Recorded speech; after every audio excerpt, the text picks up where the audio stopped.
Hi mga ka-bakers! Kumusta kayo? Ngayon naman ay gagawa tayo ng easy and fluffy Choco Chiffon Double Delight. Handa na ba kayo? Ang mga kailangan natin ay egg white 8 pieces, cream of tartar 1 teaspoon, sugar 100 grams, egg yolk 8 pieces, mantika 1/2 cup, fresh milk 1/2 cup, sugar 100 grams, cake flour 200 grams, baking powder 1 tablespoon, salt 1 teaspoon, choco flavor 2 teaspoon, choco food color 1 teaspoon, at red wine na 2 teaspoon. Ilagay na natin ang fresh milk, mantika, asukal, asin, baking powder, cake flour. Haluin muna natin ito hanggang sa matunaw na ang ating inilagay na asin, asukal, at matunaw na rin ang ating cake flour. Pagkatapos, ilagay na natin ang 8 na itlog or egg yolk.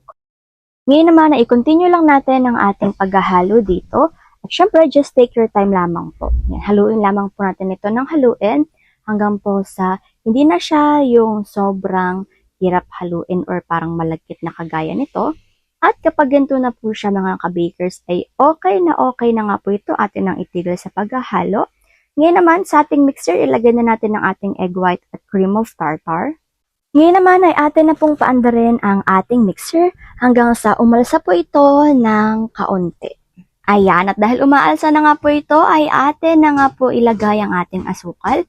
At i-continue lamang po natin ang pagmimix dito hanggang po sa tuloy na po siyang umalsa ng kagaya nito. Ayan mga ka-bakers, alsang-alsado na po ito, kaya atin na po itong kunin. Atin na po itong ilipat sa ating unang minix na wala po yung mga buo-buo, mga bubbles lamang po.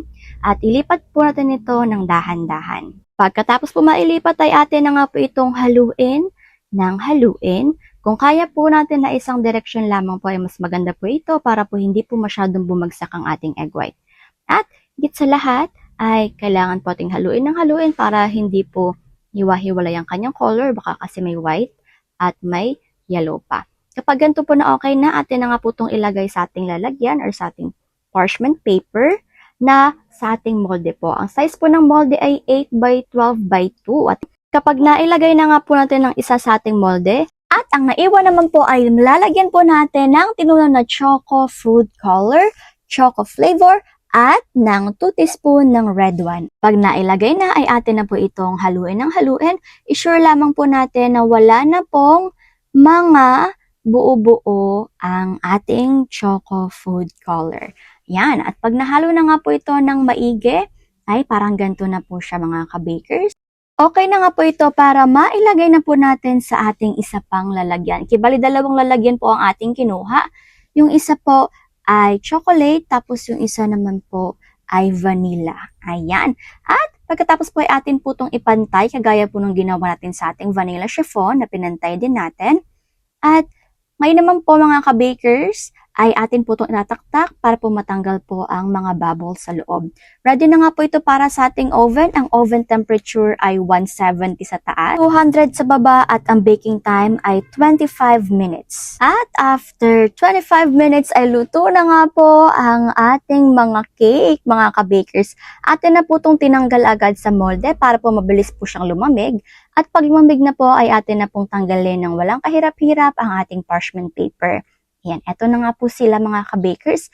Ngayon naman po mga ka-bakers, i-ready na po natin ang ating custard caramel filling na mabibili sa mga bakery supplies, or kung gusto niyo po matutong gumawa, aba-i-click niyo lang po ang ating caramel cake. Meron po tayong tutorial kung paano po gawin ang ating napakasarap na caramel filling or caramel sauce. Eto na nga po, pag malamig na po talaga siya, ay lalagyan na nga po natin ito ng palaman. Gaano nga ba ito kadami? Ito nga po pala mga ka-bakers ay 150 ml. Yan. At kung gusto niyo po siyang bawasan ay okay lamang po. Kung gusto niyo po siyang dagdagan ay okay na okay lamang po. Pero ang 150 naman po mga ka-bakers ay sapat lamang po siya. Hindi po siya nakakaumay at hindi rin naman po siya bitin. Yan naman po ay atin na pong ipatong ang ating napakasarap na chocolate chiffon. Pagkatapos po atin lang po siyang ayusin. Pag naayos na nga po natin ito, ay atin na nga po itong hihiwain. Ayan. Yung hiwa naman po na gagawin natin dito ay 16 pieces. Pero nasa inyo na po yan kung gaano po kadami ang gusto nyong gawin. Pwede naman pong 20 or pwede rin naman pong 12 or 14. Depende po yan sa atin mga kabakers. Depende po sa kung magkano po natin ito ibebenta. At higit sa lahat ay kailangan po talaga natin kumita kung tayo po ay magnenegosyo. Ang hiwa nga po pala natin dito ay pahaba. Yan, pahaba po yung gagawin natin dyan na style. Pero huwag po kayo mag-alala dahil malaki pa naman po ang ating hiwa dito. Yan. Kibalik, yung mga hiwa naman po mga kabakers ay kayo pa naman po ang masusunod. Pero kung ito naman po ay ating ipanghahanda or ipang memerenda, abay go naman po talaga kahit medyo malaki-laki po yan para po hindi po talaga kayo mabibitin dito mga kabakers. O di po ba charan? Eto na nga po at atin na nga po itong nilalagay. Inaayos muna natin. Ay naku. Video pa lang pero nakakatakam na po talaga mga kabakers. Uy, tignan nyo na po kung gaano po siya kaganda, ka-delicious. At higit sa lahat, eto na nga po talaga mga kabakers ang ating finished product na sobrang sarap, sobrang yummy, sobrang delicious, sobrang cutesy at napaka-elegant naman po talaga nito mga kabakers. Mga kabakers, pwede nyo po itong ibenta ng diretsyo na po na ganito. Lagay lang pati siya sa ating plancha or sa ating lalagyan. Pagkatapos naman po ay pwede po natin itong ibenta na atin po muna itong babalutin. Opo, pwede po natin ibalot, tapos ibenta ng mga tag 25 or depende po sa lokasyon natin. Dahil pwede rin po itong pasalubong. Lagyan lamang po natin siguro ng kaunting suka, or preservatives para po hindi po siya mabilis na mapanis or magkaroon ng amag. Pero ito pong ating cake ay wala po siyang preservatives or yung anti-amag kasi po kakainin po natin to mga kabakers. Ay naku, sulit na sulit po talaga to mga kabakers. Oy. Tsaka isa pa mabenta din po kasi talaga to mga kabakers. Kaya naman proven and tested. Eto na nga po talaga mga kabakers ang ating food for the soul ngayon. Kawikaan 22 verse 22. Huwag mong samantalahin ang kahinaan ng mahihirap, ni pagmalabisan ang dukha sa harap ng hukuman. Sapagkat ipagtatanggol sila ni Yahweh at aagawan niya ang nang aagaw sa mga iyon.